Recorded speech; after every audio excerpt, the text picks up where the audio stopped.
अस्सलामु अलैकुम वरहमतुल्लाहि वबरकातुहू। Welcome to the learning Quran में खुशामदीद। और ये कुरान पाक की ट्रांसलेशन का सिलसिला है सूरतुल कसस की। हम 31वें आयत को रीड करने लगे हैं। चलिए स्टार्ट करते हैं। बिस्मिल्लाहिर्रहमानिर्रहीम। शुरू अल्लाह के नाम से जो बड़ा मेहरबान और नहायत रहम करने वाला है।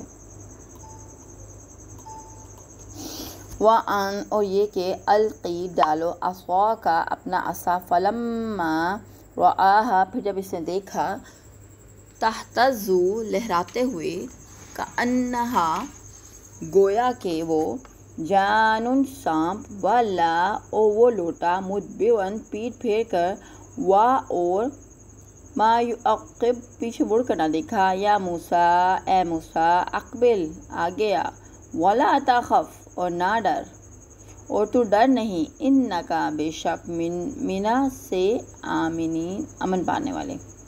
और अल्लाह ने हुक्म दिया अपनी लाठी फेंको। फिर जब मूसा ने इस फेंकी हुई लाठी को देखा तो वो यूं हरकत कर रही थी जैसे कोई सांप। मूसा पीठ फेर कर पीछे हटे और पीछे मुड़ कर भी ना देखा। अल्लाह ताला ने फरमाया आगे बढ़ो और डरो नहीं, तुम्हें कुछ नहीं होगा।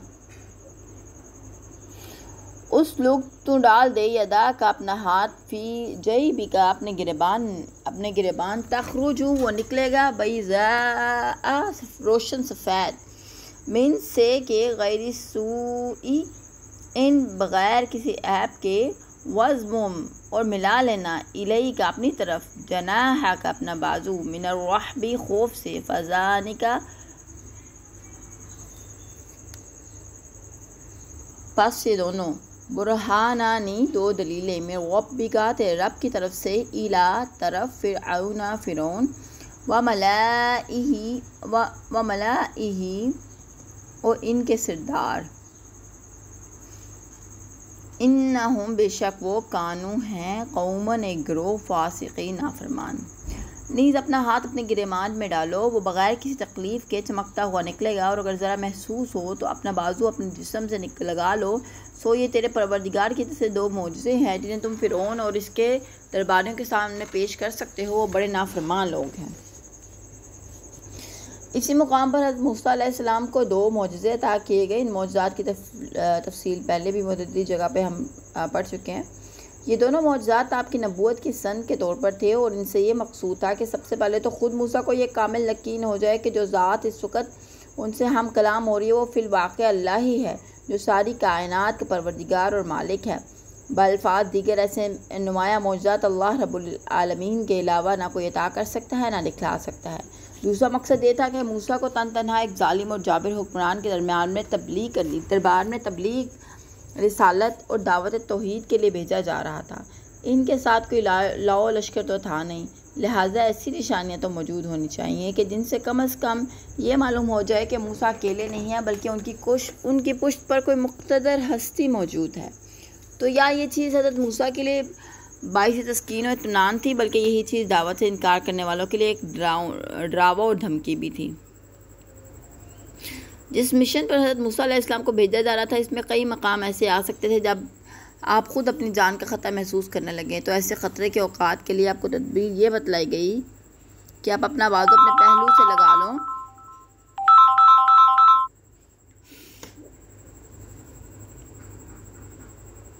और सिर्फ बाजू का लफ्ज़ बोला जाए तो इससे अमूमन दायां बाजू ही मुराद लिया जाता है। यानी अपना दायां बाजू अपनी दाएं रान और घुटने के साथ चिमका लो। ऐसा करने से ख़तरे का ख्याल दिल से जाता रहेगा और तुम्हारे दिल को करार आ जाएगा। नबूवत और इसके साथ दो मौजज़ात थे जो आपको इस मुकाम पर अता हुए और साथ ये हुक्म हुआ कि अब तुम्हें फ़िरौन और उसके दरबारियों के पास जाना है। यानी उन लोगों के पास जिनसे बचते बचाते आप इस मुल्क से भागे खड़े हुए थे, आप जा रहे थे।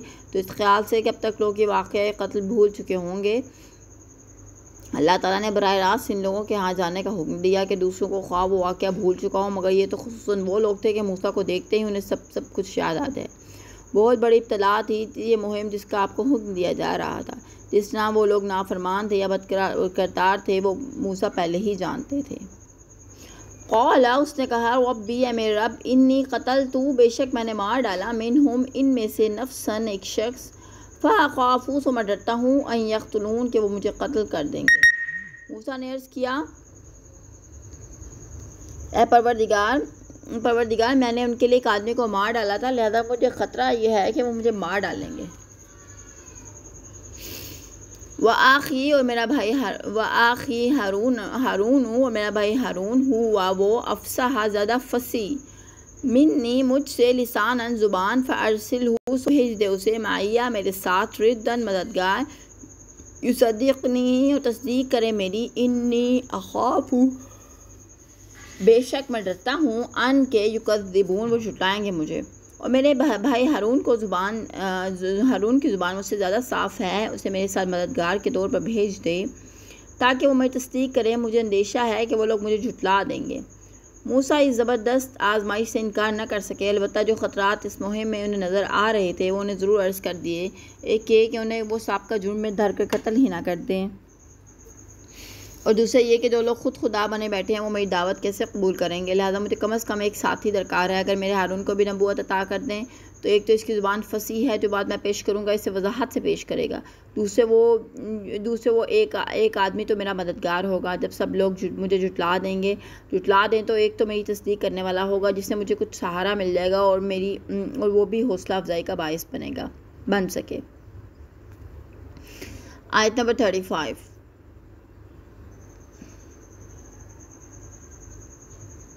क़ौला फरमाया सनाशुद्दू हम अभी मजबूत कर देंगे आज़ुदा का तेरा बाजू बे अक़ी का तेरे भाई से वनजअल और हम अता करेंगे लकुमात। क़ौला फरमाया सनुशुद्दू हम अभी मजबूत कर देंगे आज़ुदा का तेरा बाजू बे अक़ी का तेरे भाई से वनजअल और हम अता करेंगे लकुमा तुम्हारे लिए सुल्तानन ग़लबा फ़ला यसीलूना पस वो ना पहुँचेंगे इलैकुमा तुम तक बिआयातिना हमारी निशानियों के सबब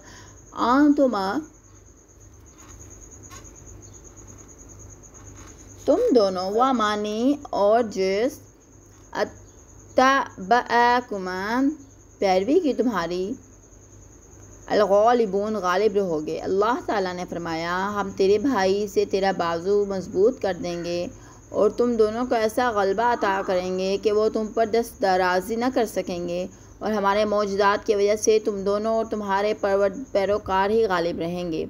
इस मुतालबे के जवाब में अल्लाह ताला ने 3 अमूर बयान फरमाए। सबसे पहले ये कि वो लोग तुम पर हरगिज़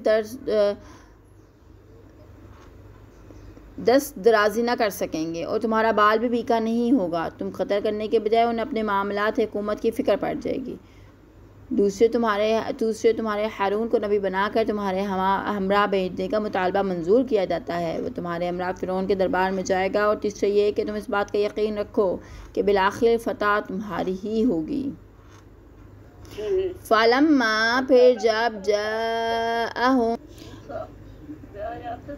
जाअहुम आया उनके पास मूसा भी आया तीना हमारी निशानियों के साथ बय्यिनातिन खुली वाज़िया क़ालू वो बोले मा हाज़ा नहीं है ये इल्ला मगर सिहरुन एक जादू मुफ्तरन इफ्तरा किया हुआ और मसमेना नहीं सुना हमने बिहाजा ये ऐसी बात फ़ी में आबाइनल अव्वलीन अपने अगले बाप दादा।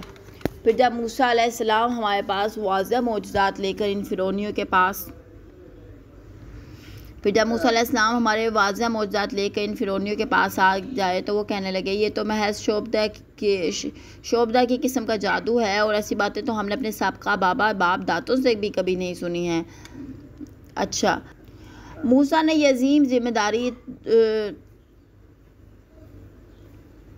तूर के मैदान से ज़िम्मे उठाए यानी कि तूर के मैदान से वापस लौटे दरमियान में खला है जिसको कुरान ने गैर अहम समझ के बतलाना छोड़ दिया, जो ये कि वहाँ से मूसा अपने बाल बच्चों को लेकर सीधे अपने घर ही पहुँचे होंगे। वहाँ वालिदैन और बहन भाई से मुलाकात की, अपने भाई हारून से तमाम हालात के तफसीली तज़किरा वगैरह छोड़ दिए गए हैं। इन्हीं अयाम में हारून को नबूवत अता हुई होगी। कुरान आगे यहाँ से इसका जिक्र करता है कि वो दोनों भाई फ़िरौन के दरबार पहुँचे। इनकी रसाई दरबार में किस अंदाज से हुई ये बात मालूम नहीं। बहरहाल दरबार में पहुँचकर मूसा ने अल्लाह ताला का पैगाम तफसील से फ़िरौन और उसके दरबारियों तक पहुँचा दिया और इसकी तफसील दूसरे मकामात पर मज़कूर है।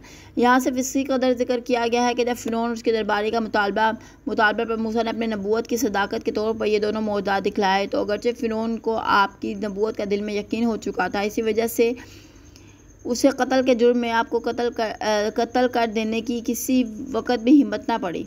ताहम आप लोगों पर नबूवत के असरात को दूर रखने के लिए उन्होंने ये फ़ौरन ये कह दिया कि भला कौन सी नबूवत की लामत है, ऐसी शोबदाबाजियाँ तो दूसरे जादूगर भी दिखला सकते हैं, इनको भला कभी किसी नबी तस्लीम किया है। इन बातों की तफसील भी हम पहले काफ़ी जगह पे पढ़ चुके हैं। और वो बातें ये थी, मुक़्तदर आला और मुख्तार मुतल्लिक़ हस्ती तुम नहीं बल्कि अल्लाह ताला है जो सारी कायनात का खालिक व मालिक है। उसी ने मुझे रसूल बनाकर भेजा और ये मोजज़ात बतौर अलामत देकर तुम्हारे पास भेजा है और ये पैगाम दिया है कि तुम सरकशी छोड़ दो, अपनी खुदाई के दावे से बाज आ जाओ और इसी अल्लाह को कानूनी और सियासी इक़्तिदार आला तस्लीम कर लो, इसी की इबादत करो। फिर उन्होंने कहा, यह था मेरे ऊपर भी किसी मुख्तार मुतल्लिक़ हस्ती होने की ऐसी बात है जो हमने अपने आबाद से भी नहीं सुनी, जिसका मतलब ये निकलता है कि ये फ़राना मिस्र कई पुश्तों से ख़ुद मुख्तार मुतल्लिक़ फरमानरवा बने बैठे थे और क़ानूनी और सियासी इख्तियारात में अपने ऊपर किसी बालातर हस्ती के कायल न थे। इसी बात को उनके खुदाई के दावे से ताबीर किया गया है। वक़ाला और कहा मूसा ने, रब्बी मेरा रब आलम खूब जानता है बिमन उसको जा अलाया बिलहुदा हदायत मिन इंदिही इसके पास से, व मन और जिस तकून होगा है लहू उसके लिए आक़िबतुद्दारी आखिरत का अच्छा घर, इन्नहु बेशक वो ला युफ्लिहू नहीं फला पाएंगे ज़ालिमून ज़ालिम। मूसा ने कहा, इस शख्स का हाल तो मेरा परवरदिगार ही खूब जानता है जो उसकी तरफ से हिदायत लेकर आया है और इसी शख्स को भी वही जानता है जिसके लिए आखिरत का घर होगा। हकीकत यह है कि ज़ालिम लोग कभी फलाह नहीं पाते। यानी तुमने मुझे एक जादूगर समझा है, हालांकि मेरा परवरदिगार मेरे हाल से खूब वाकिफ़ है कि हर शख्स के कामों का अंजाम का फ़ैसला भी इसी के हाथ में है। बहरहाल एक बात तो यकीनी है, वो ये है कि ज़ालिम और बेइंसाफ़ लोग कभी फलाह नहीं पा सकते। अगर मैंने नबूवत का झूठा दावा करके अल्लाह ताला पर झूठा इल्ज़ाम लगा दिया तो मेरा इंजाम कभी बखैर नहीं होगा। इसी तरह अगर मैं अल्लाह की तरफ से सच्चा हूँ और तुम मुझे जादूगर कहकर दूसरे हीले बहानों से मुझे झुटलाओगे तो तुम्हारा भी कभी इंजाम बखैर ना होगा। आयत नंबर 37 हमने मुकम्मल कर लिया अल्हम्दुलिल्लाह। इंशाल्लाह नेक्स्ट वीडियो में मुलाकात होगी। टिल देन टेक केयर, अल्लाह हाफ़िज़।